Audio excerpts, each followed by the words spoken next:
സൂറത്തു നിസായിലെ 11, 12 വാക്യങ്ങളാണ് ഇന്ന് പരിശോധിക്കുന്നത്. കഴിഞ്ഞ ക്ലാസ്സിൽ ഞാൻ പറഞ്ഞു നിർത്തിയതുപോലെ ഖുർആനിലെ അനന്തരാവകാശ നിയമങ്ങളെക്കുറിച്ചാണ് ഈ 2 വാക്യങ്ങളിലും ഈ അധ്യായത്തിൻ്റെ അവസാന വാക്യമായ 176-ാമത്തെ വാക്യത്തിലും വിശദീകരിക്കുന്നത്. ഈ 3 വാക്യങ്ങൾ മാത്രമാണ് ഖുർആനിൽ അനന്തരാവകാശ നിയമങ്ങളെ സംബന്ധിച്ച് പ്രതിപാദിക്കുന്ന വാക്യങ്ങൾ.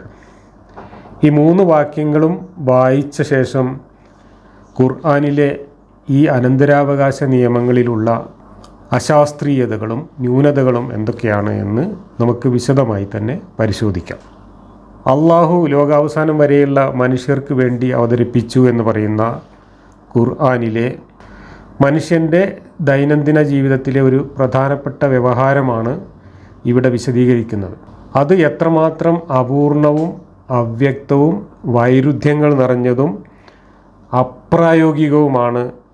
അതോടൊപ്പം തന്നെ ഇതെത്രമാത്രം ഇന്നത്തെ ഒരു മനുഷ്യാവകാശ തത്വങ്ങളുടെ മുമ്പിൽ, ഇന്നത്തെ നമ്മുടെ ഭരണഘടനാ മൂല്യങ്ങൾക്ക് മുമ്പിൽ, മനുഷ്യത്വത്തിന് മുമ്പിൽ ഇതെത്രമാത്രം നീതിരഹിതമാണ് എന്നും നമുക്ക് വിശദമായിട്ട് പരിശോധിക്കാം.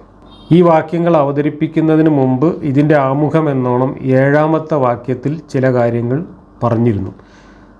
അത് പറഞ്ഞ സന്ദർഭം എന്താണ് എന്ന് നമ്മൾ ആ ക്ലാസ്സിൽ വിശദീകരിച്ചിട്ടുണ്ട്.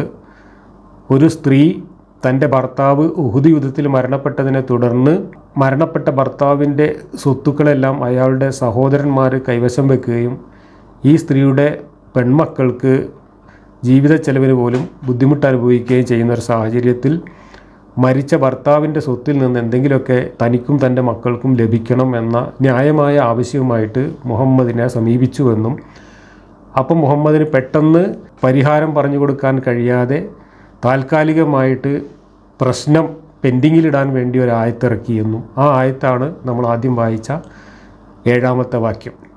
അതിൽ പറയുന്നത് സ്ത്രീകൾക്കും പുരുഷന്മാർക്കൊക്കെ അവകാശമുണ്ട്, അതുകൊണ്ട് ഇനി അള്ളാഹു അതിൻ്റെ വിശദാംശങ്ങളൊക്കെ ആയിട്ട് വേറൊരു ആയത്തും കൊണ്ടുവരും എന്നാണ് ആമുഖമായിട്ടും അവിടെ പറഞ്ഞു നിർത്തുന്നത്. അത് ഖുർആൻ്റെ അവകാശവാദങ്ങളെ മുഴുവൻ പൊളിച്ചു കളയുന്ന ഒരു കോമഡിയാണ് എന്ന് കഴിഞ്ഞ ക്ലാസ്സിൽ തന്നെ നമ്മൾ ചർച്ച ചെയ്തു. കാരണം അള്ളാഹു എല്ലാ കാര്യങ്ങളും ക്ലിയറായിട്ട്, വ്യക്തമായിട്ടും, ലളിതമായിട്ടും, വിശദമായിട്ടും വിവരിച്ചുകൊണ്ട് പ്രപഞ്ചം ഉണ്ടാക്കുന്നതിന് മുമ്പ് തന്നെ ലൗഹുൽ മഹ്ഫൂദ് എന്ന പേരിൽ അവിടെ ആകാശത്തിൻ്റെ മുകളിൽ ഒരു പുസ്തകം തയ്യാറാക്കി വെച്ച് ആ പുസ്തകത്തിൽ നിന്ന് മുഹമ്മദ് മുഖേന മനുഷ്യർക്ക് എത്തിച്ചു കൊടുക്കാനുള്ള വാക്യങ്ങളെല്ലാം കൂടെ ജിബ്രീലിൻ്റെ കയ്യിൽ കൊടുത്തയച്ച് ജിബ്രീൽ അതെല്ലാം കൂടെ കൂട്ടിക്കെട്ടി 1-ാം ആകാശത്ത് കൊണ്ടുവച്ച് പിന്നീട് മുഹമ്മദിൻ്റെ ജീവിത സന്ദർഭങ്ങൾക്ക് അനുസരിച്ച് ആവശ്യമുള്ള ഓരോ വാക്യങ്ങളും ജിബ്രീൽ 1-ാം ആകാശത്ത് പോയി പെറുക്കി കൊണ്ടുവരുന്നു എന്നാണ് ഖുർആനിൻ്റെ ആളുകൾ പറയാറുള്ളത്. ഇവിടെ അങ്ങനെയാണെങ്കിൽ ഈ ജിബ്രീൽ ഒരായത്ത് കൊണ്ടുവരാൻ വേണ്ടി ഏതായാലും 1-ാം ആകാശത്തേക്ക് മെനക്കെട്ട് പോകണം. അങ്ങനെ മെനക്കെട്ട് പോകുമ്പോൾ ഇങ്ങനെ ഒരു ഇഷ്യൂ വരുന്ന സമയത്ത് ആ ഇഷ്യൂ തൽക്കാലം പെൻഡിങ്ങിൽ വെക്കാൻ വേണ്ടി ഒരായത്ത് ജിബ്രീൽ അവിടെ പോയി കൊണ്ടുവരേണ്ട വല്ല ആവശ്യമുണ്ട്. നേരത്തെ തയ്യാറാക്കി 1-ാം ആകാശത്ത് ഇറക്കി വെച്ച ആയത്തുകളാണ് ഇനിയിപ്പോൾ നമ്മൾ വായിക്കാൻ പോകുന്നത്. ആ ആയത്തുകൾ 1-ാം ആകാശത്ത് ഇരിപ്പുണ്ടെങ്കിൽ ജിബ്രീൽ ആദ്യം തന്നെ ഈ ആയത്ത് കൊണ്ടുവന്നിട്ട് ആ സ്ത്രീ ആദ്യം വന്ന സമയത്ത് തന്നെ ഇതങ്ങ് പറഞ്ഞാൽ മതി, പ്രശ്നം അവിടെ വെച്ച് പരിഹരിക്കാം. പിന്നെ ആ സ്ത്രീയോട് നിൽക്കട്ടെ അവിടെ, ഞാൻ അതിനൊരു പരിഹാരം പിന്നെ പറഞ്ഞുതരാം, എന്തായാലും ആണുങ്ങൾക്കും പെണ്ണുങ്ങൾക്കും കുട്ടികൾക്കൊക്കെ അവകാശമുണ്ട് എന്ന് പറഞ്ഞിട്ട് തൽക്കാലം ആ സ്ത്രീയുടെ ഭർത്താവിൻ്റെ സഹോദരന്മാർ സ്വത്ത് കൈകാര്യം ചെയ്യുന്നതിൻ്റെ മേൽ ഒരു സ്റ്റേ ഉത്തരവ് പുറപ്പെടുവിച്ച്, താൽക്കാലികമായിട്ടൊരു ഉത്തരവ് പുറപ്പെടുവിച്ചിട്ട് ഇത് പെൻഡിങ്ങിൽ വെച്ച് പിന്നെ കുറേ കാലം കഴിഞ്ഞ ശേഷം അതേ സ്ത്രീ കരഞ്ഞുകൊണ്ട് വീണ്ടും വന്നപ്പോൾ അവതരിപ്പിച്ചു എന്നാണ് ഈ വാക്യങ്ങളെക്കുറിച്ച് സബബുൻ നുസൂൽ എഴുതി വെച്ചിട്ടുള്ളത്. അപ്പോൾ എന്തിനാണ് ജിബ്രീൽ ആദ്യം പോയിട്ട് ആവശ്യമില്ലാത്തൊരായത്ത് പെറുക്കിക്കൊണ്ടെന്ന് അവതരിപ്പിച്ചത് എന്നും, എന്തുകൊണ്ടാണ് ജിബ്രീലിന് ഏതായാലും ആകാശത്തേക്ക് ആയത്തെടുത്തുകൊണ്ടുവരാൻ പോകണമെന്നുണ്ടെങ്കിൽ ഒറിജിനൽ ആയത്ത് തന്നെ ആ സമയത്ത് കൊണ്ടുവരാൻ കഴിയാതെ പോയത് എന്തുകൊണ്ടാണ് എന്നും ചിന്തിക്കുന്നവർക്കൊരു നല്ല ദൃഷ്ടാന്തമാണ്.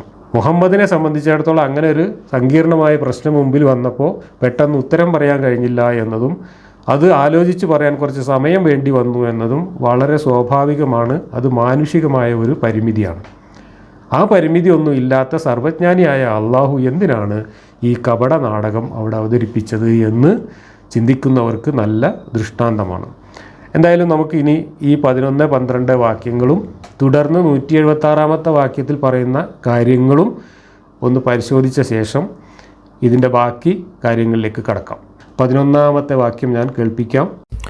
യൂസികുമുല്ലാഹു ഫീ ഔലാദികും ലിസ്സകരി മിസ്ലു ഹദ്ദിൽ ഉൻസയൈൻ ഫഇൻ കുന്ന നിസാഅൻ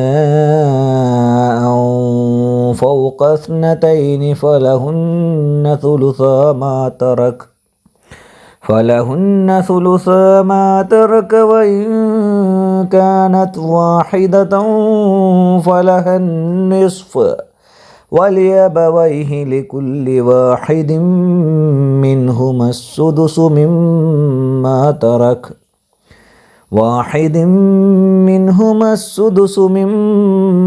ترك إن كان له ولد فإن لم يكن له ولد وورثه أبواه فلأمه الثلث فإن كان له إخوة فلأمه السدس من بعد وصية يوصي بها أو دين آباؤكم وأبناؤكم لا تدرون أيهم أقرب لكم نفعا فريضة من الله إن الله كان عليما حكيما. നിങ്ങളുടെ സന്താനങ്ങളുടെ കാര്യത്തിൽ അള്ളാഹു നിങ്ങൾക്ക് നിർദ്ദേശം നൽകുന്നു. ആണിന് 2 പെണ്ണിൻ്റേതിന് തുല്യമായ ഓഹരിയാണുള്ളത്. ഇനി 2-ലധികം പെൺമക്കളാണുള്ളതെങ്കിൽ വിട്ടുപോയ സ്വത്തിൻ്റെ 2/3 ഭാഗമാണ് അവർക്കുള്ളത്. ഒരു മകൾ മാത്രമാണെങ്കിൽ അവൾക്ക് പകുതിയാണുള്ളത്. മരിച്ച ആൾക്ക് സന്താനമുണ്ടെങ്കിൽ അയാളുടെ മാതാപിതാക്കളിൽ ഓരോരുത്തർക്കും അയാൾ വിട്ടേച്ചു പോയ സ്വത്തിൻ്റെ 1/6 വീതം ഉണ്ടായിരിക്കുന്നതാണ്. ഇനി അയാൾ സന്താനമില്ലാതിരിക്കുകയും മാതാപിതാക്കൾ അയാളുടെ അവകാശികളായിരിക്കുകയുമാണെങ്കിൽ അയാളുടെ മാതാവിന് 1/3 ഭാഗം ഉണ്ടായിരിക്കും. ഇനി അയാൾക്ക് സഹോദരങ്ങൾ ഉണ്ടായിരുന്നാൽ അയാളുടെ മാതാവിന് 1/6 ഉണ്ടായിരിക്കും. മരിച്ച ആൾ ചെയ്തിട്ടുള്ള വസിയത്തിനും കടമുണ്ടെങ്കിൽ അതിനും ശേഷമാണ് ഇതെല്ലാം. നിങ്ങളുടെ പിതാക്കളിലും നിങ്ങളുടെ മക്കളിലും ഉപകാരം കൊണ്ട് നിങ്ങളോട് ഏറ്റവും അടുത്തവർ ആരാണെന്ന് നിങ്ങൾക്കറിയില്ല. അള്ളാഹുവിൻ്റെ പക്കൽ നിന്നുള്ള നിർണയമാണിത്. തീർച്ചയായും അള്ളാഹു എല്ലാം അറിയുന്നവനും യുക്തിമാനുമാകുന്നു. ഇനി അടുത്ത വാക്യം കൂടെ കേൾപ്പിക്കാം. 12. ولكم نصف ما ترك أزواجكم إن لم يكن لهن ولد فإن كان لهن ولد فلكم الربع مما تركن من بعد وصية يوصين بها أو دين ولهن الربع مما تركتم إن لم يكن لكم ولد فإن كان لكم ولد فلهن الثمن مما تركتم من بعد وصية توصون بها أو دين وإن كان رجل يورث كلالة أو امرأة وله أخ أو أخت فلكل واحد منهما السدس فإن كانوا أكثر من ذلك فهم شركاء في الثلث من بعد وصية يوصى بها أو دين غير مضار وصية من الله والله عليم حليم. നിങ്ങളുടെ ഭാര്യമാർക്ക് സന്താനമില്ലാത്ത പക്ഷം അവർ വിട്ടേച്ചു പോയ ധനത്തിൻ്റെ പകുതി നിങ്ങൾക്കാകുന്നു. ഇനി അവർക്ക് സന്താനമുണ്ടായിരുന്നാൽ അവർ വിട്ടേച്ചു പോയതിൻ്റെ 1/4 നിങ്ങൾക്കായിരിക്കും. അവർ ചെയ്യുന്ന വസിയത്തും കടമുണ്ടെങ്കിൽ അതും കഴിച്ചാണ് ഇത്. നിങ്ങൾക്ക് സന്താനമില്ലെങ്കിൽ നിങ്ങൾ വിട്ടേച്ചു പോയ ധനത്തിൽ നിന്ന് 1/4 അവർക്കുള്ളത്. ഇനി നിങ്ങൾക്ക് സന്താനമുണ്ടായിരുന്നാൽ നിങ്ങൾ വിട്ടേച്ചു പോയതിൽ നിന്ന് 8/1 അവർക്കുള്ളത്. നിങ്ങൾ ചെയ്യുന്ന വസിയത്തും കടവുമുണ്ടെങ്കിൽ അതും കഴിച്ചാണിത്. അനന്തരമെടുക്കുന്ന പുരുഷനോ സ്ത്രീയോ പിതാവും മക്കളുമില്ലാത്ത ആളായിരിക്കുകയും അയാൾക്ക് ഒരു സഹോദരനോ സഹോദരിയോ ഉണ്ടായിരിക്കുകയും ചെയ്താൽ അവരിൽ ഓരോരുത്തർക്കും 1/6 ലഭിക്കുന്നതാണ്. ഇനി അവർ അതിലധികം പേരുണ്ടെങ്കിൽ അവർ 1/3 സമാവകാശികളായിരിക്കും. ദ്രോഹകരമല്ലാത്ത വസിയത്തോ കടമോ ഉണ്ടെങ്കിൽ അതൊഴിച്ചാണ് ഇത്. അള്ളാഹുവിങ്കൽ നിന്നുള്ള നിർദ്ദേശമത്രേ ഇത്. അള്ളാഹു സർവജ്ഞനും സഹനശീലനുമാകുന്നു. ഇത്രയുമാണ് ഇവിടെ അനന്തരാവകാശ നിയമങ്ങളെ സംബന്ധിച്ച് പറയുന്നത്. ഇതിൻ്റെ സബബുൻ നുസൂല് വാഹിദിയുടെ തഫ്സീറിൽ കൊടുത്തിട്ടുണ്ട്. അത് 7-ാം വാക്യത്തിൻ്റെ അതേ സബബുൻ നുസൂലുമായിട്ട് ബന്ധപ്പെട്ടത് തന്നെയാണ്. ഇവിടെ പറയുന്നത് a woman came to the messenger of Allah with her 2 daughters and said, O messenger of Allah, these are the daughters of Thabit bin Qais. Or perhaps she said, Sa'd bin Rabi'a, who was killed fighting on your side at the battle of Uhud. Their uncle has taken possession of their fortune and inheritance and did not leave anything belonging to them, except that he took it to himself. So what do you think, O messenger of Allah? For by Allah, they will never get married unless they have some money. The messenger of Allah said to her, Allah will judge for you concerning this. And so Surah Nisa was revealed. The messenger of Allah then said to me, summon for me the woman and her adversary. He said to the uncle of the girls, give the girls 2/3 of the fortune, their mother 1/8, and keep the remainder.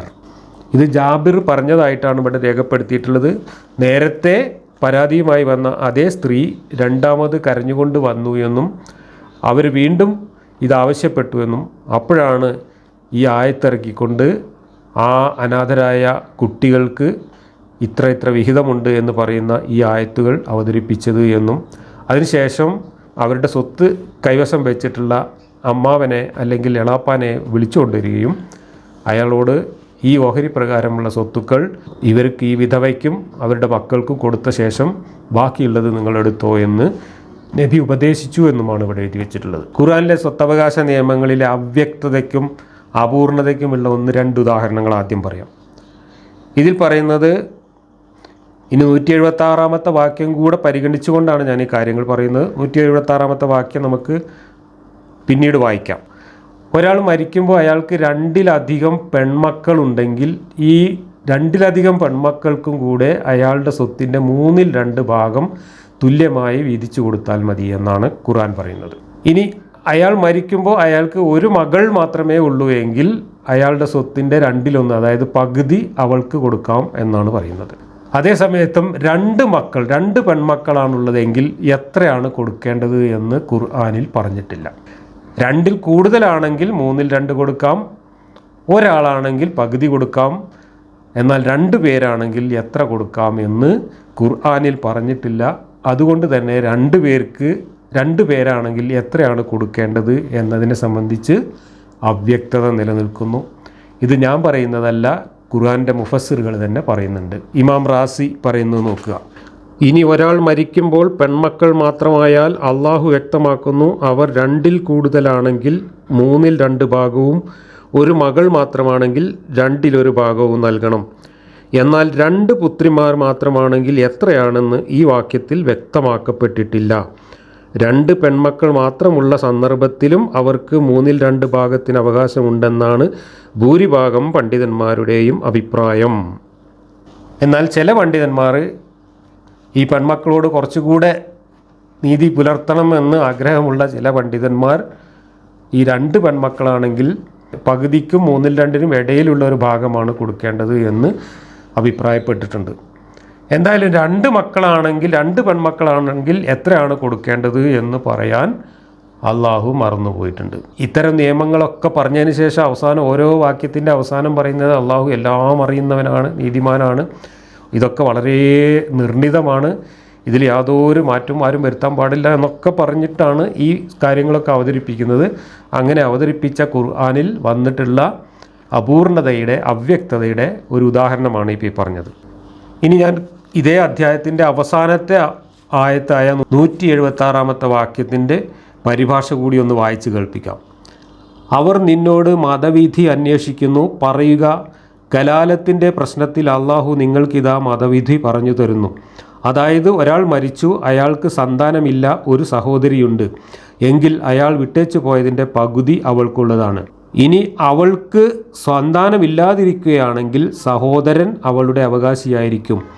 ഇനി 2 സഹോദരികളാണുള്ളതെങ്കിൽ അവൻ വിട്ടേച്ചു പോയ സ്വത്തിൻ്റെ 2/3 ഭാഗം അവർക്കുള്ളതാണ്. ഇനി സഹോദരന്മാരും സഹോദരിമാരും കൂടിയാണുള്ളതെങ്കിൽ ആണിന് 2 പെണ്ണിന് തുല്യമായ ഓഹരിയാണുള്ളത്.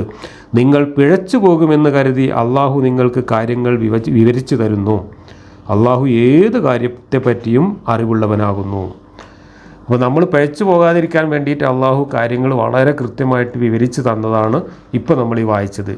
ഈ വായിച്ചതിലുള്ള അവ്യക്തതകളെക്കുറിച്ച് ഖുർആൻ്റെ മുഫസ്സിറുകൾ തന്നെ പറയുന്നത് ഞാൻ വായിച്ച് കേൾപ്പിക്കാം. മക്കളും മാതാപിതാക്കളും ഇല്ലാതെ മരണപ്പെട്ട വ്യക്തിക്കും മക്കളും മാതാപിതാക്കളും ഇല്ലാത്ത സഹോദരൻ സഹോദരി തുടങ്ങിയ അവകാശികൾക്കും കലാല എന്ന് പറയുന്നു. മക്കളില്ലാത്ത ഒരാൾ മരിച്ചാൽ സഹോദരിക്ക് പകുതിയുണ്ട്. ബാഹ്യാർത്ഥ പ്രകാരം മക്കളില്ലെങ്കിൽ സഹോദരിക്ക് പകുതി ലഭിക്കും എന്ന് വ്യക്തമാണ്. എന്നാൽ നിയമം അങ്ങനെ അല്ല. മകനോ മകൻ്റെ മകനോ ഇല്ലാതിരിക്കുമ്പോൾ മാത്രമേ പകുതി ലഭിക്കുകയുള്ളൂ. അത് ഖുർആനിൽ പറഞ്ഞിട്ടില്ല, അത് പിന്നെ നാട്ടുകാർ ആലോചിച്ച് തീരുമാനമെടുത്തതാണ്. അതുപോലെ പിതാവും ഇല്ലാതിരുന്നെങ്കിലേ പകുതി ലഭിക്കുകയുള്ളൂ. കാരണം പിതാവുള്ളപ്പോൾ സഹോദരിക്ക് അവകാശമില്ല എന്നതിന് ഇജ്മാ ഉണ്ട്. ഇജ്മാ ഉണ്ട് എന്ന് പറഞ്ഞാൽ നാട്ടുകാർ തീരുമാനിച്ചിട്ടുണ്ട് എന്നാണ് അർത്ഥം, അള്ളാൻ്റെ കിതാബിൽ ഇല്ല. അപ്രകാരം സഹോദരി എന്നതിൻ്റെ താല്പര്യം മാതാവും പിതാവും ഒത്ത സഹോദരിയോ പിതാവ് ഒത്ത സഹോദരിയോ ആണ്. മാതാവിൻ്റെ ഭാഗത്തിലൂടെ മാത്രമുള്ള സഹോദരിക്ക് ഈ പകുതിക്ക് അവകാശം ഉണ്ടായിരിക്കുകയില്ല. ഇതൊക്കെ വ്യാഖ്യാതാക്കളും പണ്ഡിതന്മാരും കൂടി ഇരുന്ന് ആലോചിച്ച് ഉണ്ടാക്കിയ നിയമങ്ങളാണ് ഈ പറയുന്നത്, അള്ളാൻ്റെ കിതാബിൽ പറഞ്ഞതല്ല. ഉമ്മയുടെ ഭാഗത്തിലൂടെ മാത്രമുള്ള സഹോദരിയുടെയും സഹോദരൻ്റെയും വിധി സൂറയുടെ പ്രാരംഭത്തിൽ വിശദീകരിക്കപ്പെട്ടിട്ടുണ്ട്. തൻ്റെ സഹോദരി മക്കളില്ലാത്ത അവസ്ഥയിൽ മരണപ്പെട്ടാൽ സഹോദരന് മുഴുവൻ സ്വത്തും ലഭിക്കുന്നതാണ്. ഇവിടെയും ഉമ്മയുടെ ഭാഗത്തിലൂടെ മാത്രമുള്ള സഹോദരൻ മുഴുവൻ സ്വത്തും അവകാശമെടുക്കുകയില്ല. അബൂബക്കർ പ്രസംഗമധ്യേ ഇപ്രകാരം പറയുകയുണ്ടായി. ദായക്രമത്തെ സംബന്ധിച്ച് സൂറത്തുൻ നിസായിൽ അള്ളാഹു അവതരിപ്പിച്ച വാക്യങ്ങളിൽ ആദ്യത്തേത് മക്കളുടേതും മാതാപിതാക്കളുടേതുമാണ്. രണ്ടാമത്തേത് ഭാര്യാഭർത്താക്കന്മാരും ഉമ്മയുടെ ഭാഗത്തിലൂടെയുള്ള സഹോദരിയുടെയുമാണ്. സൂറത്തുൻ നിസായിലെ അവസാന വാക്യത്തിലെ പരാമർശം പിതാവിൻ്റെയും മാതാവിൻ്റെയും ഭാഗത്തുകൂടിയുള്ള സഹോദരി സഹോദരന്മാരുടെ വിഹിതമാണ്. എന്നാൽ സൂറത്തുൽ അൻഫാലിൻ്റെ അവസാന വാക്യത്തിൽ പ്രതിപാദിച്ചത് ഉലുൽ അർഹാമിൻ്റെ വിഷയത്തിലുള്ള വിധികളാണ്. ഓരോ ആത്മാവിൽ നിന്ന് നിങ്ങളെ സൃഷ്ടിച്ച റബ്ബിൻ്റെ അജയ്യമായ ശക്തി വിശദീകരിച്ച് ആരംഭം കുറിച്ച ഈ അധ്യായം വല്ലാഹി ബി കുല്ലി ഷൈഇൻ അലീം, അള്ളാഹു എല്ലാ കാര്യങ്ങളും അറിയുന്നവനാകുന്നു എന്ന വാക്യത്തിലൂടെ അവൻ്റെ ഇൽമ്, വിജ്ഞാനം എന്ന വിശേഷണം സമർത്ഥിച്ചുകൊണ്ടാണ് പര്യവസാനിക്കുന്നത്.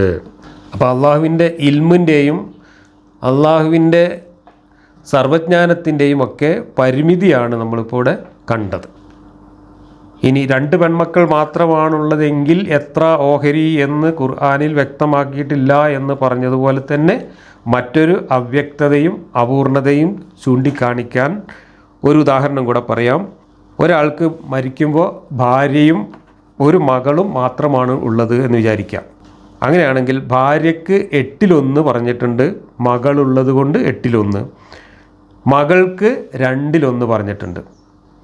അപ്പോൾ ആകെ സ്വത്തിൻ്റെ 8/1 ഭാര്യയ്ക്കും 2/1 മകൾക്കും കൊടുത്തു കഴിഞ്ഞാൽ മൊത്തം കൊടുത്ത സ്വത്ത് 8/5 ബാക്കി 8/3 അവിടെ അവശേഷിക്കുന്നുണ്ട്. ആകെ ഈ 2 അവകാശികളേ ഉള്ളൂ, ഭാര്യയും മകളും. അവർക്ക് ഖുർആൻ പറഞ്ഞതനുസരിച്ച് കൊടുത്തു കഴിഞ്ഞാൽ 8/5 മാത്രമേ തീരുവുള്ളൂ, ബാക്കി 8/3 അവിടെ ബാക്കിയുണ്ട്. ആ ബാക്കി ആർക്ക് കൊടുക്കും എന്ന കാര്യത്തിൽ അള്ളാൻ്റെ കിതാബിൽ യാതൊന്നും പറഞ്ഞിട്ടില്ല. നാട്ടുകാർ പിന്നെ അതിനൊക്കെ തീരുമാനം ഉണ്ടാക്കിയിട്ടുണ്ട്. അതിൻ്റെ വിശദാംശങ്ങളിലേക്ക് നമുക്ക് വരാം. അപ്പോൾ അള്ളാഹു പറഞ്ഞ നിയമങ്ങളും ചട്ടങ്ങളും അവ്യക്തമാണ്, അപൂർണമാണ്, അതുപോലെ തന്നെ അശാസ്ത്രീയവുമാണ്. ഇതിൻ്റെ 2 സിമ്പിൾ ഉദാഹരണങ്ങളാണ് ഞാനിപ്പോൾ പറഞ്ഞത്.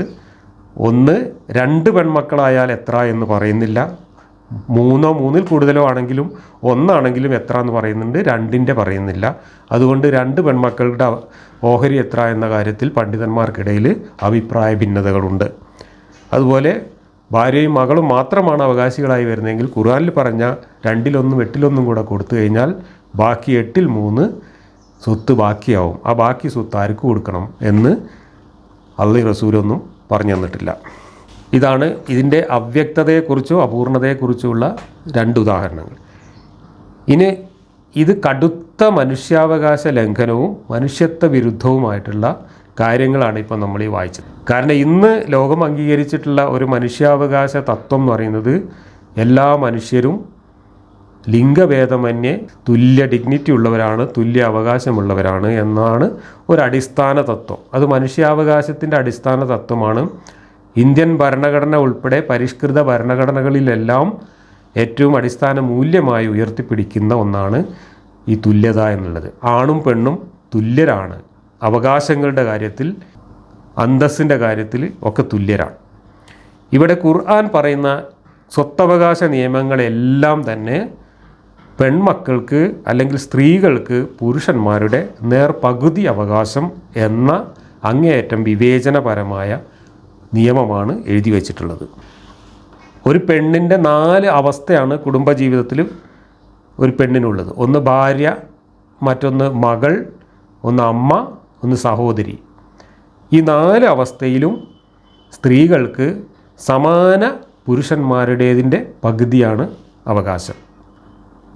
മകൾക്ക് മകൻ്റെ പകുതി, സഹോദരിക്ക് സഹോദരൻ്റെ പകുതി, ഉമ്മക്ക് ബാപ്പാൻ്റെ പകുതി, ഭാര്യയ്ക്ക് ഭർത്താവിൻ്റെ പകുതി. ഇങ്ങനെയാണ് എല്ലായിടത്തും ഓഹരികൾ പറഞ്ഞു പോയിട്ടുള്ളത്. ഈ വിവേചനത്തെക്കുറിച്ച് നമ്മൾ വിമർശനപരമായിട്ട് എന്തെങ്കിലും കാര്യങ്ങൾ പറയുകയാണെങ്കിൽ ഇന്ന് ഇസ്ലാമിൻ്റെ ആളുകൾ മനുസ്മൃതിയിലുള്ള തത്വമൊക്കെ പറഞ്ഞുകൊണ്ടാണ് അതിനെ ന്യായീകരിക്കാൻ ശ്രമിക്കുക. പിതാ രക്ഷതി കൗമാരെ എന്ന് പറഞ്ഞിട്ട് മനുസ്മൃതിയിൽ പറഞ്ഞ കാര്യമുണ്ടല്ലോ. കൗമാരത്തിൽ പിതാവ് സംരക്ഷിക്കും, യൗവനത്തിൽ ഭർത്താവ് സംരക്ഷിക്കും, വാർദ്ധക്യത്തിൽ മകൻ സംരക്ഷിക്കും. അതുകൊണ്ട് എല്ലാ കാലത്തും സ്ത്രീകളെ പുരുഷനാണ് സംരക്ഷിക്കുക. അതുകൊണ്ട് സ്ത്രീകൾക്ക് സ്വത്തൊന്നും വേണ്ട, അവർക്ക് പകുതി കൊടുത്താൽ തന്നെ അധികമാണ് എന്ന രീതിയിലാണ് ഇവർ ന്യായീകരിക്കാനായിട്ട് വരിക. ഇത് മനുഷ്യനെ തുല്യ ഡിഗ്നിറ്റിയുള്ള മനുഷ്യരായി കാണുന്ന ആധുനിക സങ്കല്പങ്ങളുടെ മുമ്പിൽ അങ്ങേയറ്റം പരിഹാസ്യമായിട്ടുള്ള വാദമാണ്. എന്നാൽ ഈ സംരക്ഷണവാദമൊന്നും ഇതിന് ന്യായമായിട്ട് ഇസ്ലാമിൽ എവിടെയും പറഞ്ഞിട്ടില്ല. ഇസ്ലാം സ്വത്തവകാശത്തിൻ്റെ കാര്യത്തിൽ മാത്രമല്ല സ്ത്രീയെ പകുതിയായിട്ട് പരിഗണിച്ചിട്ടുള്ളത്. അതുവരെ മറച്ചു വെക്കുന്ന വേറൊരു കാര്യമാണ്. ഇതേ ഖുർആനിൽ ഇതേ അധ്യായത്തിൽ തന്നെ നമ്മളത് വായിക്കാൻ പോകുന്നുണ്ട്. ഒരു സ്ത്രീയുടെ പൊതുവ്യവഹാരങ്ങളിൽ ഇടപെടുമ്പോഴുള്ള സാക്ഷ്യത്തിന് പുരുഷൻ്റെ സാക്ഷ്യത്തിൻ്റെ പകുതി മൂല്യം എന്നാണ് ഖുർആനിൽ എഴുതി വച്ചിട്ടുള്ളത്. ഒരു കേസിൽ സ്ത്രീകൾ മാത്രമാണ് സാക്ഷി പറയാനുള്ളതെങ്കിൽ കോടതിയിൽ പോയിട്ട് ഒരു പുരുഷൻ സാക്ഷി പറയുന്നതിന് പകരം 2 സ്ത്രീകൾ സാക്ഷി പറയണം എന്നാണ് ഇസ്ലാമിക നിയമം. ഇപ്പോൾ ജനാധിപത്യത്തിലെ വോട്ടവകാശമൊക്കെ നമ്മൾ എല്ലാവർക്കും തുല്യമായിട്ടാണ് പരിഗണിക്കുന്നത്. ശരിയായ ഖുർആൻ്റെ മൂല്യം ഉൾക്കൊണ്ട്, ഇസ്ലാമിക മൂല്യം ഉൾക്കൊണ്ട് പരിശോധിക്കുകയാണെങ്കിൽ ജനാധിപത്യം വോട്ടവകാശമൊന്നും ഇസ്ലാമിലില്ല. ഇനി ഉണ്ടെങ്കിൽ തന്നെ പുരുഷൻ്റെ പകുതി വോട്ടവകാശം മാത്രമേ ഇസ്ലാം അനുസരിച്ച് ഒരു സ്ത്രീക്ക് ഉള്ളൂ. കാരണം സ്ത്രീയുടെ സാക്ഷ്യത്തിന് തന്നെ പകുതിയാണ് മൂല്യം. അപ്പോൾ സ്വത്തവകാശം പകുതിയാക്കിയത് സംരക്ഷണ ചുമതല ഉള്ളത് കൊണ്ടൊന്നുമല്ല, സ്ത്രീകൾ പുരുഷൻ്റെ പകുതി മൂല്യമുള്ള വ്യക്തിയാണ് എന്ന പ്രാകൃതമായ കാഴ്ചപ്പാടിൻ്റെ അടിസ്ഥാനത്തിലാണ് സ്ത്രീയുടെ അവകാശം പകുതിയാക്കി വെച്ചിട്ടുള്ളത്. സ്വത്തവകാശവും അനന്തരാവകാശവും മാത്രമല്ല, കൊല്ലപ്പെട്ടാൽ കൊടുക്കേണ്ട ബ്ലഡ് മണി അതുപോലും സ്ത്രീക്കും പുരുഷനും ഈ അനുപാതത്തിലാണ് കൊടുക്കേണ്ടത്. ഒരു സ്ത്രീയാണ് കൊല്ലപ്പെട്ടതെങ്കിൽ ഒരു പുരുഷൻ കൊല്ലപ്പെട്ടാൽ കൊടുക്കുന്ന എമൗണ്ടിൻ്റെ പകുതി എമൗണ്ട് കൊടുത്താൽ മതി. സൗദി അറേബ്യയിലൊക്കെ അടക്കമുള്ള ഇസ്ലാമിക നിയമം അങ്ങനെയാണ്. കൊല്ലപ്പെട്ടാൽ കൊടുക്കുന്ന ബ്ലഡ് മണി പോലും പുരുഷൻ്റെ പകുതി എന്നാണ് പറഞ്ഞിട്ടുള്ളത്. അപ്പോൾ സംരക്ഷണ ചുമതല എന്ന ന്യായമൊന്നുമല്ല, സ്ത്രീയെ പുരുഷൻ്റെ പകുതിയായിട്ടാണ് കണക്കാക്കുന്നത്. എന്തുകൊണ്ടാണ് സ്ത്രീ പുരുഷൻ്റെ പകുതിയായി അവളുടെ സാക്ഷ്യമൊക്കെ കണക്കാക്കിയിരിക്കുന്നത് എന്ന് പ്രവാചകനോട് സ്ത്രീകൾ തന്നെ ചോദിച്ചതായിട്ടും പ്രവാചകൻ അതിന് മറുപടി പറഞ്ഞതായിട്ടും സഹീഹുൽ ബുഖാരിയിലൊക്കെ എഴുതി വച്ചിട്ടുണ്ട്. അതിൽ പറയുന്നത് സ്ത്രീകൾക്ക് ബുദ്ധി കുറവാണ് എന്നാണ്. അപ്പോൾ പുരുഷന്മാരുടെ പകുതി മാത്രമേ സ്ത്രീകൾക്ക് ബുദ്ധിയുള്ളൂ എന്നാണ് സ്ത്രീകളെയും പുരുഷന്മാരെയും സൃഷ്ടിച്ച അള്ളാഹു മനസ്സിലാക്കി വെച്ചിട്ടുള്ളത്. കാരണം 6-ാം നൂറ്റാണ്ടിൽ ജീവിച്ച മുഹമ്മദാണ് അള്ളാഹു. മുഹമ്മദിൻ്റെ ഫേക്ക് ഐഡിയ ആയിരുന്നു അള്ളാഹു. അതുകൊണ്ടാണ് അള്ളാഹു ഈ മാതിരി വിഡ്ഢിത്തങ്ങളൊക്കെ എഴുതി വെച്ചത്. ഇനി സംരക്ഷണ ചുമതല ഉള്ളത് കൊണ്ടാണ് സ്ത്രീകളുടെ സ്വത്ത് കവർന്നെടുത്ത് പകുതി ആങ്ങളമാർക്ക് കൂടുതൽ കൊടുക്കുന്നത് എന്ന് പറയുന്ന വാദം ഇന്നത്തെ നമ്മുടെ കുടുംബ സംവിധാനങ്ങളിലേക്കൊന്ന് നോക്കിയാൽ തന്നെ പൊളിയും. കാരണം മരുമക്കത്തായ സമ്പ്രദായമല്ല ഇന്ന് മുസ്ലിം കുടുംബങ്ങളിൽ നമ്മുടെ നാട്ടിലുള്ളത്. അതായത് സഹോദരിയെ സംരക്ഷിക്കേണ്ട ചുമതല സഹോദരനില്ല. സഹോദരിയെ സംരക്ഷിക്കേണ്ടത് സഹോദരിയുടെ ഭർത്താവാണ്. സഹോദരൻ സംരക്ഷിക്കേണ്ടത് അയാളുടെ ഭാര്യയെയാണ്. അപ്പോൾ സഹോദരിക്ക് കൊടുക്കേണ്ട സ്വത്തിൽ നിന്ന് പകുതി ഭാഗം കവർന്നെടുത്തിട്ട് തൻ്റെ ഭാര്യയെ സംരക്ഷിക്കുക എന്ന് പറയുന്നതിന് എന്ത് നീതിയാണുള്ളത്? ആ സഹോദരിക്ക് കിട്ടേണ്ട സ്വത്ത് അങ്ങനെ സംരക്ഷിക്കുന്നവർക്കാണ് കൊടുക്കേണ്ടതെങ്കിൽ അത് അളിയന്മാർക്ക് സ്ത്രീധനമായിട്ട് കൊടുക്കുകയാണ് വേണ്ടത്. സഹോദരിയെ സംരക്ഷിക്കുന്നത് സഹോദരിയുടെ ഭർത്താവാണ്. സഹോദരിയുടെ ഭർത്താവിനാണ് ആ പകുതി സ്വത്ത് കൂടുതൽ കൊടുക്കേണ്ടത്. അങ്ങനെയാണെങ്കിൽ സ്ത്രീധനം കൊടുക്കുന്നതിനാണ് ഈ ന്യായം യോജിക്കുക. അല്ലാതെ അനന്തരാവകാശത്തിലെ പകുതി ആങ്ങളെ കവർന്നു കൊണ്ടുപോകുന്നതിന് ഈ വാദം യോജിക്കില്ല. കാരണം ആങ്ങളെയല്ല പെങ്ങളെ സംരക്ഷിക്കുന്നത്, പെങ്ങളുടെ ഭർത്താവാണ് സംരക്ഷിക്കുന്നത്. അതുകൊണ്ട് പെങ്ങളുടെ സ്വത്ത് പെങ്ങളെ സംരക്ഷിക്കുന്ന ആൾക്കാണ് കൊടുക്കേണ്ടതെങ്കിൽ അത് ഭർത്താവിനാണ് കൊടുക്കേണ്ടത്. ആങ്ങളയുടെ ഭാര്യയെ സംരക്ഷിക്കാൻ വേണ്ടി പെങ്ങളുടെ സ്വത്ത് കൊടുക്കുക എന്ന് പറയുന്നതിന് യാതൊരു ലോജിക്കുമില്ല, ഒരു നീതിയുമില്ല. ഇനി നമ്മുടെ നാട്ടിൽ ഈ നിയമം കാരണം ഒരുപാട് ദുരിതം അനുഭവിക്കുന്നത് നമ്മളൊക്കെ ജീവിതത്തിൽ നേരിട്ട് കണ്ടിട്ടുള്ളതാണ്, അനുഭവിച്ചിട്ടുള്ളതാണ്. ഞാൻ എൻ്റെ കുടുംബത്തിലുണ്ടായ എൻ്റെ ഒരു അനുഭവം ഒരു ഉദാഹരണമായിട്ട് പറയാം.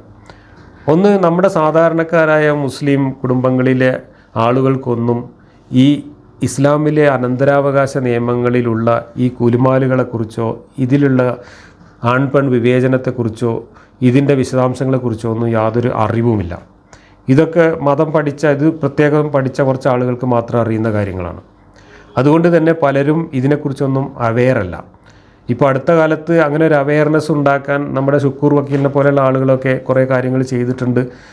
അതുകൊണ്ട് തന്നെ പെൺമക്കൾ മാത്രമുള്ള രക്ഷിതാക്കൾ ഇപ്പോൾ ഓടി നടന്നിട്ട് സ്പെഷ്യൽ മാരേജ് ആക്ട് അനുസരിച്ച് രണ്ടാമത് കല്യാണം കഴിക്കുന്നതൊക്കെ നമ്മൾ വാർത്തയായിട്ട് കാണുന്നു. ഒരുപാട് ആളുകൾ കേരളത്തിൽ അങ്ങനെ ചെയ്തിട്ടുണ്ട്. കാരണം മുസ്ലിം വ്യക്തി നിയമത്തിൽ നിന്നും വിടുതൽ നേടാൻ വേണ്ടിയിട്ട് തങ്ങളുടെ വിവാഹം മതേതര വിവാഹമാക്കി രജിസ്റ്റർ ചെയ്തുകൊണ്ടിരിക്കുകയാണ് കേരളത്തിലെ മുസ്ലിം കുടുംബങ്ങൾ, പ്രത്യേകിച്ച് പെൺമക്കൾ മാത്രമുള്ള ആളുകൾ. അല്ലെങ്കിൽ ഈ സ്വത്തുക്കളെല്ലാം തീർത്തും അന്യാധീനപ്പെട്ടു പോകുന്ന അവസ്ഥയാണുള്ളത്. ഞാൻ എൻ്റെ അനുഭവം പറയാമെന്ന് പറഞ്ഞില്ലേ, ആ അനുഭവം പറയാം. കുറേ വർഷങ്ങൾക്ക് മുമ്പാണ്. എൻ്റെ ഒരു അകന്ന ബന്ധു, അയാൾ ഗൾഫിൽ ജോലി ചെയ്ത് ഒരുപാട് സ്വത്തൊക്കെ സമ്പാദിച്ച് അസുഖം ബാധിച്ച് തിരിച്ചു വന്നു. പിന്നെ തിരിച്ചു പോകാൻ പറ്റാത്ത രീതിയിൽ അസുഖം ബാധിച്ച് തിരിച്ചു വന്നു. അയാൾക്ക് 6 പെൺമക്കൾ മാത്രമാണുള്ളത്, ആൺമക്കളില്ല. അങ്ങനെ ഞാനൊരിക്കൽ അയാളെ അസുഖം ബാധിച്ച് വന്ന സമയത്ത് അയാളെ സന്ദർശിക്കാൻ വേണ്ടി ചെന്നപ്പോൾ ഞാൻ അയാളോട് അയാളുടെ സ്വത്തുക്കളെക്കുറിച്ചൊക്കെ ചോദിച്ചു. അപ്പോൾ അയാൾക്ക് അതിനെക്കുറിച്ചൊന്നും അറിയില്ല. പെൺമക്കൾ മാത്രമാണ് ഉള്ളത് എന്നതുകൊണ്ട് അയാളുടെ സ്വത്തുക്കൾ അന്യാധീനപ്പെട്ടു പോകും എന്നതിനെക്കുറിച്ച് അയാൾക്ക് യാതൊരു അറിവുണ്ടായിരുന്നില്ല. അപ്പോൾ ഞാൻ അയാൾക്ക് കാര്യങ്ങൾ പറഞ്ഞു കൊടുത്തു. ഇങ്ങനെയൊക്കെയാണ് ഇസ്ലാമിലെ നിയമം, മുസ്ലിം വ്യക്തി നിയമം ഇങ്ങനെയൊക്കെയാണ്. അയാൾക്ക് ഈ 6 പെൺമക്കളുണ്ട്, കുറേ സ്വത്തുക്കളുണ്ട്. അയാളുമായിട്ട് യാതൊരു ബന്ധവുമില്ലാത്ത അയാളോടും അയാളുടെ മക്കളോടും പിണങ്ങിയ ഒരു സഹോദരനുണ്ട്, അയാൾക്ക് ഒരു അനിയനുണ്ട്.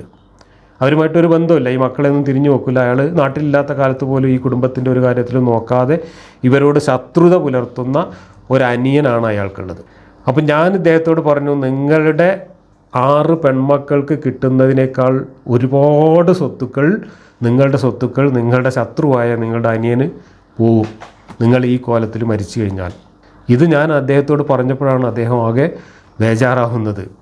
ആ സ്വത്ത് വിഹിതം വെക്കുമ്പോൾ ആ സ്വത്തിൻ്റെ 2/3 ഭാഗം അയാളുടെ 6 പെൺമക്കൾക്കും കൂടെ തുല്യമായിട്ട് പങ്കിട്ട് കൊടുക്കണം. ബാക്കി 1/3 ഭാഗം ഈ അനിയനാണ് പോവുക. ഈ ശത്രുവായ അനിയനാണ് അയാളുടെ സ്വത്തിൻ്റെ 1/3 ഭാഗം പോവുക. ഈ പെൺകുട്ടികൾക്കാകട്ടെ അയാൾക്ക് കിട്ടുന്നതിനേക്കാൾ എത്രയോ കുറഞ്ഞ ഒരു വിഹിതം മാത്രമേ കിട്ടുള്ളൂ. ഒരു 12 ലക്ഷം രൂപയാണ് അയാളുടെ സ്വത്ത് എങ്കിൽ ആ 12 ലക്ഷത്തിൽ 4 ലക്ഷം രൂപ അയാളുടെ അനിയന് പോകും. ബാക്കി വരുന്ന 8 ലക്ഷം രൂപയാണ് ഈ 6 മക്കൾക്കും കൂടെ വീതിച്ചെടുക്കാനുണ്ടാവുക. അപ്പോൾ 1 ലക്ഷത്തി ചില്ലാനം രൂപ വീതം അയാളുടെ മക്കൾക്ക് കിട്ടുമ്പോൾ 4 ലക്ഷം രൂപ അയാളുടെ അനിയൻ, ഈ കുടുംബവുമായിട്ടൊരു ബന്ധവുമില്ലാത്ത ആ കുട്ടികളുടെയും അയാളുടെയും സംരക്ഷകനല്ലാത്ത അവരുടെ ശത്രുവായിട്ടുള്ള അയാളുടെ അനിയനാണ് ഈ സ്വത്തിൻ്റെ ഭൂരിഭാഗവും പോവുക, മക്കൾക്ക് കിട്ടുന്നതിനേക്കാൾ വളരെ കൂടിയൊരംശം. എന്നിട്ട് പിന്നെ അതിൻ്റെ എന്താണ് പരിഹാരം എന്നറിയാൻ അദ്ദേഹം വക്കീലുമാരെയൊക്കെ ആയിട്ട് ബന്ധപ്പെട്ട് ഒരുവിധമൊക്കെ ആ സ്വത്തുക്കൾ മക്കൾക്ക് വിറ്റതായിട്ടും മറ്റുമൊക്കെ രേഖ ഉണ്ടാക്കിയിട്ടാണ് താൽക്കാലികമായിട്ട് രക്ഷപ്പെട്ടത്. അതിനൊക്കെ പരിമിതികളുണ്ട്, വിൽക്കുന്നതിന് പോലും അല്ലെങ്കിൽ ഇഷ്ടദാനം ചെയ്യുന്നതിനൊക്കെ പരിമിതികളുണ്ട്. അങ്ങനെയൊന്നും ചെയ്യാനുള്ള നിയമങ്ങളില്ല, വളരെ ബുദ്ധിമുട്ടാണ്. അങ്ങനെ വിൽക്കുകയൊക്കെ ആണെങ്കിൽ പിന്നെ ആ മക്കൾ ആ വാങ്ങിയതിനുള്ള പണം എവിടെ നിന്നുണ്ടാക്കി എന്നുള്ളതിനൊക്കെ കണക്ക് കൊടുക്കണം. അങ്ങനെയുള്ള ഒരുപാട് കോംപ്ലിക്കേഷൻ ഉണ്ട് അതിനകത്ത്. ഇതാണ് ഇസ്ലാം മതത്തിലെ നിയമം. ഇനി അയാൾക്ക് ഒരു മകൾ മാത്രമേ ഉള്ളൂ വിചാരിക്കാം, എന്താ സംഭവിക്കുക? ഒരു മകൾ മാത്രമേ ഉള്ളെങ്കിൽ അയാളുടെ സ്വത്തിൻ്റെ നേർപകുതി ഈ മകൾക്ക് കിട്ടും, ബാക്കി പകുതി ശത്രുവായിട്ടുള്ള അനിയൻ കൊണ്ടുപോകും. ഒരാൾ സമ്പാദിച്ചുണ്ടാക്കിയ സ്വത്ത് മുഴുവൻ അയാളുടെ മകൾക്ക് കിട്ടുന്നതിന് പകരം അതിൻ്റെ പകുതി മാത്രം മകൾക്ക് കിട്ടുകയും ബാക്കി പകുതി അയാളുമായി ഇന്നത്തെ ഒരു സാമൂഹ്യ സാഹചര്യത്തിൽ, കുടുംബ സാഹചര്യത്തിൽ അയാളുമായിട്ടോ അയാളുടെ മകളുമായിട്ടോ യാതൊരു ബന്ധവുമില്ലാത്ത അയാളുടെ അകന്ന ബന്ധുവിന്, അയാളുടെ അനിയന് കിട്ടും. ഇനി അനിയൻ ജീവിച്ചിരിപ്പില്ല, അനിയൻ്റെ ഒരു മകനാണ് ജീവിച്ചിരിപ്പുള്ളതെങ്കിൽ അവന് കിട്ടും ഈ പകുതി. നോക്കൂ, രണ്ടാമത്തെ തലമുറയായാൽ പോലും ആ പകുതി ഈ മകൾക്ക് കൊടുക്കുന്നതിന് പകരം ആ പകുതി അനിയൻ്റെ മകനാണ് കൊടുക്കേണ്ടി വരിക. ഇത്രയും വലിയൊരു അനീതി വേറെ എവിടെയെങ്കിലും നമ്മൾ കാണുമോ? ഇതൊക്കെയാണ് അള്ളാഹു ആകാശത്ത് നിന്ന് ഇറക്കിയ നിയമത്തിൽ എഴുതി വച്ചിട്ടുള്ളത്. മറ്റൊരു അനീതിയെക്കുറിച്ച് കഴിഞ്ഞ ക്ലാസ്സിൽ ഞാൻ പറഞ്ഞിരുന്നു. മകൻ നേരത്തെ മരിച്ചു കഴിഞ്ഞാൽ വാപ്പാൻ്റെ സ്വത്തിൽ ആ മരിച്ച മകൻ്റെ മക്കൾക്കോ ഭാര്യക്കോ യാതൊരു അവകാശവും. അനാഥരായി, വാപ്പ മരിച്ച് അനാഥരായി എന്നതുകൊണ്ട് തറവാട്ട് സ്വത്തിൽ വിഹിതം നഷ്ടപ്പെടുന്ന അവസ്ഥ ഉണ്ടാകുന്നു. വിധവയായി എന്നതിൻ്റെ പേരിൽ മരുമകൾക്കും അനാഥരായി എന്നതിൻ്റെ പേരിൽ പേരക്കുട്ടികൾക്കും സ്വത്തിൽ അവകാശമില്ലാതെ പോകുന്നു എന്നുള്ളതാണ് ഇസ്ലാമിലെ മറ്റൊരു കൊടിയ അനീതി. അനാഥരുടെ സംരക്ഷണത്തെക്കുറിച്ചൊക്കെ വാചാലമായി സംസാരിക്കുന്ന ഖുർആൻ അവതരിപ്പിച്ച ദൈവത്തിൻ്റെ അതേ ഖുർആനിലെ നിയമമനുസരിച്ച് അനാഥരായിട്ടുള്ള കുട്ടികൾക്ക് അവകാശം നിഷേധിക്കപ്പെടുന്നു എന്ന അത്യന്തം ഗുരുതരമായ അനീതി നിലനിൽക്കുന്നു. ഇനി നമുക്ക് അനന്തരാവകാശ വിഹിതങ്ങൾ, അള്ളാഹു നിശ്ചയിച്ച വിഹിതങ്ങൾ പ്രായോഗികമാണോ അല്ലേ എന്നൊന്ന് പരിശോധിച്ച് നോക്കാം. ഇതിനു മുമ്പ് നമ്മൾ ഈ വിഷയത്തിൽ കുറേ കാര്യങ്ങൾ പറയുകയും ചർച്ച ചെയ്യുകയും ചെയ്തിട്ടുള്ളതാണ്. അള്ളാഹുവിന് കണക്കറിയില്ല എന്നാണ് അനന്തരാവകാശ നിയമങ്ങൾ പരിശോധിച്ചാൽ ബോധ്യപ്പെടുക. ഞാനതിന് വളരെ സിമ്പിളായിട്ട് മനസ്സിലാവാൻ വേണ്ടിയിട്ട് ഒരു ഉദാഹരണം പറയാം. ഒരു വാപ്പാക്ക് ഒരു മകനും 2 പെൺമക്കളും ഉണ്ട് വിചാരിക്കുക, ചെറിയ കുട്ടികളാണ്. അപ്പോൾ വാപ്പ മകനെയും കൊണ്ട് അങ്ങാടിയിൽ പോയ സമയത്ത് അവിടുന്ന് കുറച്ച് ചോക്ലേറ്റ് വാങ്ങി ഒരു കടലാസിൽ പൊതിഞ്ഞിട്ട് മകൻ്റെ കയ്യിൽ കൊടുത്തു. എന്നിട്ട് അവനോട് പറഞ്ഞു, നീ വീട്ടിൽ പോയിട്ട് ഇതിൽ നിന്ന് പകുതി ചോക്ലേറ്റ് നീ എടുത്തോ, പിന്നെ നിൻ്റെ അനിയത്തിമാർക്ക് 2 അനിയത്തിമാരുണ്ട്, അനിയത്തിമാർക്ക് 2 വീതം കൊടുക്കും വേണമെന്ന്. ആകെയുള്ള ചോക്ലേറ്റിൽ നിന്ന് പകുതി നീ എടുത്തോ, അനിയത്തിമാർക്ക് 2 പേർക്കും ഈ 2 വീതം ചോക്ലേറ്റ് കൊടുക്കുകയും ചെയ്തോ എന്ന് പറഞ്ഞു. അവൻ ആ പൊതി വീട്ടിൽ കൊണ്ടുപോയി അഴിച്ചു നോക്കുമ്പോൾ അതിനകത്ത് 6 ചോക്ലേറ്റാണുള്ളത്. 6 ചോക്ലേറ്റിൽ നിന്ന് അവൻ പകുതി എടുക്കാൻ പറഞ്ഞിട്ടുണ്ടല്ലോ വാപ്പ, അവൻ പകുതി എടുത്ത് മാറ്റി വെച്ച് നോക്കുമ്പോൾ 3 അവൻ മാറ്റി വെച്ചു. ബാക്കി പിന്നെ അനിയത്തിമാർക്ക് ഈ 2 കൊടുക്കാൻ നോക്കുമ്പോൾ ആകെ 3 ഉള്ളൂ. 3 കൊണ്ട് 2 ആൾക്കും ഈ 2 കൊടുക്കാൻ പറ്റില്ല. അപ്പോൾ അവൻ അനിയത്തിമാർക്ക് ആദ്യം കൊടുത്തു നോക്കാമെന്ന് വിചാരിച്ച് അനിയത്തിമാർക്ക് 2 ആൾക്കും ഈ 2 കൊടുക്കാൻ വേണ്ടി മാറ്റി വെച്ചിട്ട് പിന്നെ നോക്കുമ്പോൾ ബാക്കി 2 ഉള്ളൂ. അപ്പോൾ എല്ലാവർക്കും തുല്യമാണ്. അപ്പോൾ വാപ്പ പറഞ്ഞത് ആകെയുള്ളതിൻ്റെ പകുതി നിനക്കും പിന്നെ അനിയത്തിമാർക്ക് ഈ 2 എന്നാണ്. അങ്ങനെ ഈ ചോക്ലേറ്റ് പങ്കുവെക്കാൻ പറ്റുന്നില്ല. അനിയത്തിമാർക്ക് ആദ്യം കൊടുത്തു കഴിഞ്ഞാൽ ചോക്ലേറ്റ് 2, 2, 2 എന്ന രീതിയിൽ 3 ആൾക്കും തുല്യമായിട്ടാണ് കിട്ടുന്നത്. അവൻ പകുതി ആദ്യം എടുത്തു വെച്ച് കഴിഞ്ഞാൽ അവന് 3 കിട്ടും, അനിയത്തിമാർക്ക് കൊടുക്കാൻ ആകെ 3 ഉള്ളൂ. അത് 2 വീതം കൊടുക്കാൻ തികയില്ല. ഖുർആനിലെ പല ഓഹരി വെക്കലുകളുടെയും അവസ്ഥ ഇതേ അവസ്ഥയാണ്. ഈ അവസ്ഥയിൽ ഒരു പ്രശ്നം പ്രവാചകൻ്റെ മരണശേഷം ഖലീഫ ഉമറിൻ്റെ കാലത്ത് ഖലീഫയുടെ മുമ്പിലെത്തി. ഉമറിൻ്റെ കാലത്ത് ഒരു സ്ത്രീ മരണപ്പെട്ടു. ആ സ്ത്രീക്ക് കുറേ സ്വത്തുണ്ടായിരുന്നു. ആ സ്ത്രീയുടെ ഭർത്താവും 2 സഹോദരിമാരുമാണ് ആ സ്വത്തിൻ്റെ അവകാശികളായിട്ട് ഉണ്ടായിരുന്നത്. ഭർത്താവുണ്ട്, 2 സഹോദരിമാരുണ്ട്, വേറെ മക്കളും വാപ്പയും ഉമ്മയൊന്നുമില്ല. ഉമ്മറിൻ്റെ അടുത്ത് പരാതിയുമായിട്ട് വന്നു, അള്ളാൻ്റെ കിതാബ് അനുസരിച്ച് ഈ സ്വത്ത് ഓഹരി വെക്കാൻ പറ്റുന്നില്ല. അള്ളാഹിൻ്റെ കിതാബിൽ പറയുന്നത് മക്കളില്ലെങ്കിൽ ഭർത്താവിന് പകുതി. പിന്നെ സഹോദരിമാർ 2 പേരുണ്ടെങ്കിൽ 2 സഹോദരിമാർക്കും കൂടെ 3/2. ഇപ്പോൾ ഞാൻ ഈ ചോക്ലേറ്റിൻ്റെ കണക്ക് പറഞ്ഞ അതേ കണക്ക് 3/2. 2-1 3/2 കൂടെ കൂട്ടിയാൽ 6/7 കിട്ടുക. 6/6 ആണെങ്കിലേ സ്വത്ത് ഓരി വെക്കാൻ പറ്റുള്ളൂ. 6/7 സ്വത്തില്ല. നമ്മൾ മിഠായി ഓരി വെച്ചാൽ അതേപോലെ തന്നെയാണ്. ഇങ്ങനെ വന്നപ്പോൾ ഉമറിന് കണക്കത്ര പോകുന്നില്ല. ഉമർ അതിൽ വിദഗ്ധരായിട്ടുള്ള ആളുകൾക്ക് റഫർ ചെയ്തു. ഉമർ സെയ്ദ് ഇബ്നു സാബിത്തിനോടും അബ്ബാസിനോടുമൊക്കെ പ്രശ്നം പരിഹരിക്കാനായിട്ട് ആവശ്യപ്പെട്ടു. അങ്ങനെ അബ്ബാസോ സെയ്ദ് ഇബ്നു സാബിത്തോ ആരോ ഒരാൾ അതിനൊരു പരിഹാരമുണ്ടാക്കി കൊടുത്തു. ആ പരിഹാരമാണ് ഇന്നും മുസ്ലിം സമുദായത്തിൽ സ്വത്ത് ഓഹരി വെക്കുന്നതിന് വേണ്ടി ഉപയോഗിക്കുന്ന സൂത്രപ്പണി. അള്ളാഹു പറഞ്ഞ ഓഹരികൾ അനുസരിച്ച് കൊടുക്കാൻ കഴിയാത്തതുകൊണ്ട് ആ ഓഹരികളെ തുല്യ അനുപാതത്തിൽ കുറച്ചുകൊണ്ട് എല്ലാവർക്കും കൊടുക്കുക. അപ്പോൾ അള്ളാഹ് പറഞ്ഞ ഓഹരി ആർക്കും കിട്ടൂല, എല്ലാവർക്കും ആ ഓഹരിയിൽ കുറവായിരിക്കും. ഇവിടെ 6/7 ഇല്ലാത്തത് കൊണ്ട് അത് 7 ഓഹരിയാക്കി മാറ്റുക. 6 ഓഹരിയെ 7 ഓഹരിയാക്കി മാറ്റിയിട്ട് 7 കൊടുക്കാം. 6/3 കൊടുക്കുന്നതിന് പകരം, അതായത് പകുതി കൊടുക്കുന്നതിന് പകരം 7/3 കൊടുക്കുക. 3/2 കൊടുക്കുന്നതിന് പകരം 7/4 കൊടുക്കുക. അങ്ങനെ വരുമ്പോൾ 7/7 കൃത്യം പൂർണ്ണസംഖ്യ കിട്ടും. അപ്പോൾ എല്ലാവരുടെയും ഓഹരി കുറയും. ഇതിനെ ഞാനൊരു ഒട്ടകങ്ങളുടെ കണക്കിൽ പറയാം. ഇപ്പോൾ ഈ മരിച്ച സ്ത്രീക്ക് 42 ഒട്ടകങ്ങളാണ് ഉണ്ടായിരുന്നത് എന്ന് സങ്കല്പിക്കുക.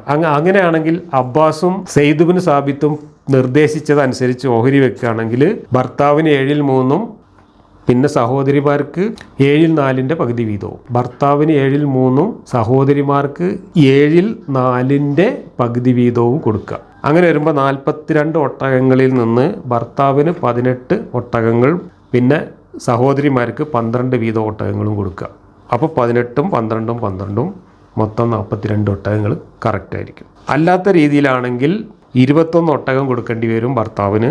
ബാക്കി 3/2 ഉണ്ടാവില്ല, അതിൽ കുറവായിരിക്കും. അപ്പോൾ സഹോദരിമാർക്ക് കൊടുക്കാൻ ഓഹരി കുറയും. ഇതാണ് അബ്ബാസും സെയ്ദ് ഇബ്നു സാബിത്തും നിർദ്ദേശിച്ചത്. ഇങ്ങനെ ആനുപാതികമായിട്ട് എല്ലാ ഓഹരിയിൽ നിന്നും കുറച്ചിട്ട് മൊത്തം ഓഹരി വെക്കാനാണ് പറഞ്ഞത്. ഇങ്ങനെ ചെയ്യുന്നതിന് ഔല് ചെയ്യുക എന്നാണ് പറയുക. ഇന്നും സുന്നി മുസ്ലിങ്ങൾ ഈ രീതിയിലാണ് സ്വത്ത് ഓരി വെക്കുമ്പോൾ ചെയ്യുന്നത്. സുന്നികൾ ഔല് ചെയ്തിട്ടാണ് ഈ പ്രശ്നം പരിഹരിക്കുക. അള്ളാഹുവിന് പറ്റിയ തെറ്റ് പരിഹരിക്കുന്നത് അള്ളാഹുവിനേക്കാൾ ബുദ്ധിയും യുക്തിയുമുള്ള മനുഷ്യർ കണ്ടെത്തിയ ഈ മാർഗം ഉപയോഗിച്ചാണ് എന്നർത്ഥം. എന്നാൽ ഇതേ സംഭവത്തിൽ ഉമറിൻ്റെ അടുത്ത് വന്ന് ഈ പരാതി പറഞ്ഞ ഈ സംഭവത്തിൽ വിധി പറഞ്ഞ അബ്ബാസിൻ്റെ മകൻ ഇബ്നു അബ്ബാസ് പിന്നീട് പറഞ്ഞത് ഇത് ശരിയല്ല, അള്ളാഹു പറഞ്ഞ വീതമനുസരിച്ച് ഓഹരി വെക്കാതിരിക്കുന്നത് ശരിയല്ല, അള്ളാഹുവിന് കണക്കറിയില്ല എന്നാണ് അതിൽ നിന്ന് വ്യക്തമാകുന്നത്. അള്ളാഹു ആകട്ടെ ഒരു മരുഭൂമിയിലുള്ള മണൽത്തരികളുടെ എണ്ണം പോലും അറിയുന്ന ആളാണ്. അങ്ങനത്തെ ഒരാൾക്ക് ഭിന്നസംഖ്യ കൂട്ടാൻ അറിയില്ല എന്ന് പറയുന്നത് ശരിയല്ല. അതുകൊണ്ട് ഇതിങ്ങനെയല്ല ചെയ്യേണ്ടത് എന്ന് പറഞ്ഞിട്ട് ഇബ്നു അബ്ബാസ് മറ്റൊരു മാർഗം പറഞ്ഞു കൊടുത്തു. ഇബ്നു അബ്ബാസ് പറഞ്ഞത് ഓഹരിയുടെ അവകാശികളായിട്ടുള്ള ആളുകളെ ഒരു ഹൈറാർക്കി നിശ്ചയിക്കുക. അതിലേറ്റവും പ്രധാനപ്പെട്ട അവകാശിക്ക് അള്ളാഹ് പറഞ്ഞ അതേ ഓഹരി എടുത്തിട്ട് ആദ്യം കൊടുക്കുക. അത് കഴിഞ്ഞിട്ട് ബാക്കിയുള്ളതിനെ ഓഹരി അനുസരിച്ച് കൊടുത്താൽ മതി. അപ്പോൾ ആദ്യം പ്രധാനപ്പെട്ട ആൾക്ക് കൃത്യമായ ഓഹരി കിട്ടും. പിന്നെ പ്രാധാന്യം കുറഞ്ഞു വരുന്നതിനനുസരിച്ച് ഓഹരിയുടെ അളവ് കുറഞ്ഞു വരും. ഏറ്റവും അവസാനം വരുന്ന ആൾക്ക് ചിലപ്പോൾ ഓഹരി വളരെ കുറച്ച് കിട്ടും. ഈ രീതിയിൽ ഓഹരി അവകാശികളെ ഒരു ഹൈറാർക്കി നിശ്ചയിച്ചുകൊണ്ട് ചെയ്താൽ മതി. അപ്പോൾ പിന്നെ അള്ളാഹുവിന് തെറ്റുപറ്റിയെന്ന് പറയും വേണ്ട, കാര്യങ്ങൾ നടന്നു പോവുകയും ചെയ്യും. അങ്ങനെയാണെങ്കിൽ ആ രീതി അനുസരിച്ച് ഈ 42 ഒട്ടകങ്ങളെ ഓഹരി വെക്കുകയാണെങ്കിൽ ഭർത്താവിനെ ഏറ്റവും പ്രധാനപ്പെട്ട അവകാശിയായി കണക്കാക്കിയിട്ട് അയാൾക്ക് 2/1, 42 ഒട്ടകങ്ങളുടെ 2/1, 21 ഒട്ടകം അയാൾക്ക് കൊടുക്കുക. ബാക്കി 21 ഒട്ടകങ്ങളെ പകുതിയാക്കിയിട്ട് സഹോദരിമാർക്ക് ഓഹരി വെക്കുക. അപ്പോൾ ഒരു സഹോദരിക്ക് 10 ഒട്ടകം കിട്ടും. 2 സഹോദരിമാർക്കും 10 വീതം ഒട്ടകം കിട്ടും. ഭർത്താവിന് 21 ഒട്ടകം കിട്ടും. അബ്ബാസും സെയ്ദ് ഇബ്നു സാബിത്തും ഓരി വെച്ചപ്പോൾ 18, 12, 12 ആണ് കിട്ടിയതെങ്കിൽ ഇബ്നു അബ്ബാസ് ഓരി വെച്ചപ്പോൾ 21, 10, 10 എന്നാണ് കിട്ടിയത്. ഈ രീതിയാണ് ഷിയാക്കൾ ഇന്നും അവലംബിക്കുന്നത്. അപ്പോൾ ഷിയാക്കളും സുന്നികളും തമ്മിൽ അള്ളാഹുവിൻ്റെ തെറ്റ് പരിഹരിക്കുന്ന കാര്യത്തിൽ 2 രീതി അവലംബിക്കുന്നു. ആ 2 രീതി അവലംബിക്കുമ്പോൾ അള്ളാഹു പറഞ്ഞ രീതിയിലല്ല രണ്ടിടത്തും വീതം വെക്കുന്നത്. അബ്ബാസും സയ്യിദ് ഇബ്നു സാബിത്തും പറഞ്ഞ രീതിയാണെങ്കിൽ ആനുപാതികമായിട്ട് എല്ലാവർക്കും കുറയുള്ളൂ. പക്ഷേ ഇബ്നു അബ്ബാസ് പറഞ്ഞ രീതിയാണെങ്കിൽ ആദ്യത്തെ പ്രാധാന്യമുള്ള അവകാശികൾക്ക് കൂടുതൽ കിട്ടുകയും പ്രാധാന്യം കുറയുന്നതിനനുസരിച്ച് അവകാശികളുടെ അവകാശം അള്ള പറഞ്ഞ ഓഹരിയേക്കാൾ കുറഞ്ഞു വരികയും ചെയ്യും. ഈ രണ്ട് രീതിയാണ് മുസ്ലിം സമൂഹത്തിൽ അള്ളാൻ്റെ തെറ്റ് പരിഹരിച്ചുകൊണ്ട് സ്വത്ത് ഓഹരി വയ്ക്കുമ്പോൾ അവലംബിക്കുന്നത്. ഇപ്പോൾ നമ്മൾ പറഞ്ഞത് സ്വത്ത് ഓഹരി വയ്ക്കുമ്പോൾ തികയാതെ വരുന്നതിനെക്കുറിച്ചാണ്. അവിടെയാണ് ഔല് ചെയ്തിട്ട് കുറച്ച് ഓഹരി വെക്കുന്ന സമ്പ്രദായങ്ങൾ വന്നത്. സ്വത്ത് ഓഹരി വെച്ച് കഴിഞ്ഞാൽ മിച്ചം വരുന്ന ഒരുപാട് സന്ദർഭങ്ങളും ഖുർആനിലെ അനന്തരാവകാശ നിയമം അനുസരിച്ച് ഉണ്ട്. അതിൻ്റെ 1-2 ചെറിയ ഉദാഹരണങ്ങൾ കൂടെ പറഞ്ഞിട്ട് നമുക്ക് ഈ ക്ലാസ് അവസാനിപ്പിക്കാം. ഇപ്പോൾ ഒരാൾ മരിക്കുമ്പോൾ അയാളുടെ അവകാശികളായിട്ട് ഒരു മകളും ഉമ്മയുമാണുള്ളതെന്ന് വിചാരിക്കും. ഉമ്മയും മകളും മാത്രമാണുള്ളതെങ്കിൽ ഖുർആൻ പറഞ്ഞതനുസരിച്ച് മകൾക്ക് ആകെ സ്വത്തിൻ്റെ 2/1 പകുതി, ഉമ്മക്ക് മകളുള്ളത് കൊണ്ട് 1/6. അപ്പോൾ 2/1 6/1 കൂട്ടിക്കഴിഞ്ഞാൽ 6/3 + 6/1 = 6/4. അപ്പോൾ 6/2 മിച്ചം വരും. സ്വത്ത് ഓരി വെച്ച് കഴിഞ്ഞാലും 6/2 മിച്ചം വരും.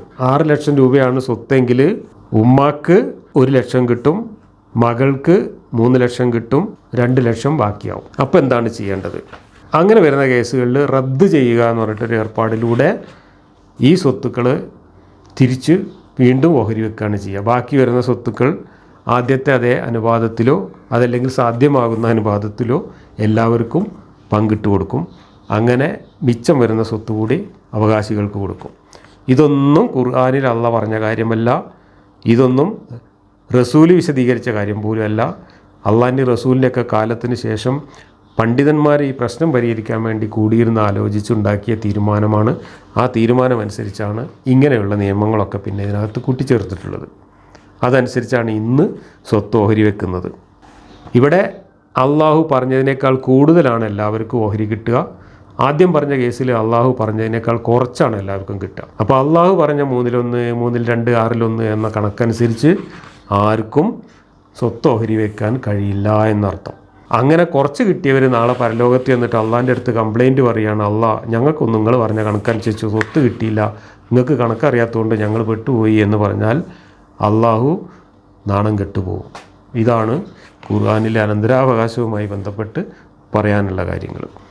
എന്നാൽ എല്ലാം വളരെ കൃത്യമായിട്ട് നിർണയിച്ച് തന്നിട്ടുണ്ട്. അള്ളാഹു എല്ലാം അറിയുന്നവനാണ് എന്ന് പുട്ടിന് തേങ്ങ പോലെ പറയുന്ന ഖുർആനിൽ ഇങ്ങനെ തെറ്റുപറ്റിയത് എന്തുകൊണ്ടാണ് എന്ന് ചിന്തിക്കുന്നവർക്ക് നല്ല ദൃഷ്ടാന്തമാണ്. കാരണം മുഹമ്മദിൻ്റെ മുമ്പിൽ ഓരോരോ ഇഷ്യൂസ് വരുന്ന സമയത്ത് ആദ്യം അതിനൊരു പരിഹാരം പറഞ്ഞു കൊടുക്കാൻ കഴിയാതെ പെൻഡിങ്ങിലിടുകയും പിന്നെ കുറേ ആലോചിച്ചപ്പോൾ കിട്ടിയ കാര്യങ്ങൾ അങ്ങോട്ട് പറയുകയും ആ പറഞ്ഞത് പ്രായോഗികമാക്കി വന്നപ്പോൾ അതൊന്നും പ്രായോഗികമല്ല എന്ന് നാട്ടുകാർക്ക് ബോധ്യപ്പെടുകയും അപ്പോഴേക്ക് അള്ളി റസൂലൊക്കെ മരിച്ചു പോയതുകൊണ്ട് നാട്ടുകാർ പിന്നെ അതിന് സ്വന്തം യുക്തിയിൽ പരിഹാരം കാണുകയും ചെയ്യേണ്ട അവസ്ഥയാണ് ഉണ്ടായത്. ഖുർആൻ ആരുടെ ഗ്രന്ഥമാണ് എന്ന ചോദ്യത്തിന് കൃത്യമായ ഉത്തരം നൽകുന്നുണ്ട് ഇതെല്ലാം. ഇതാണ് എനിക്ക് ഇതിനകത്ത് പറയാനുള്ളത്. ബാക്കി ഭാഗങ്ങൾ അടുത്ത വാക്യം മുതൽ നമുക്ക് അടുത്ത ക്ലാസ്സിൽ ചർച്ച ചെയ്യാം.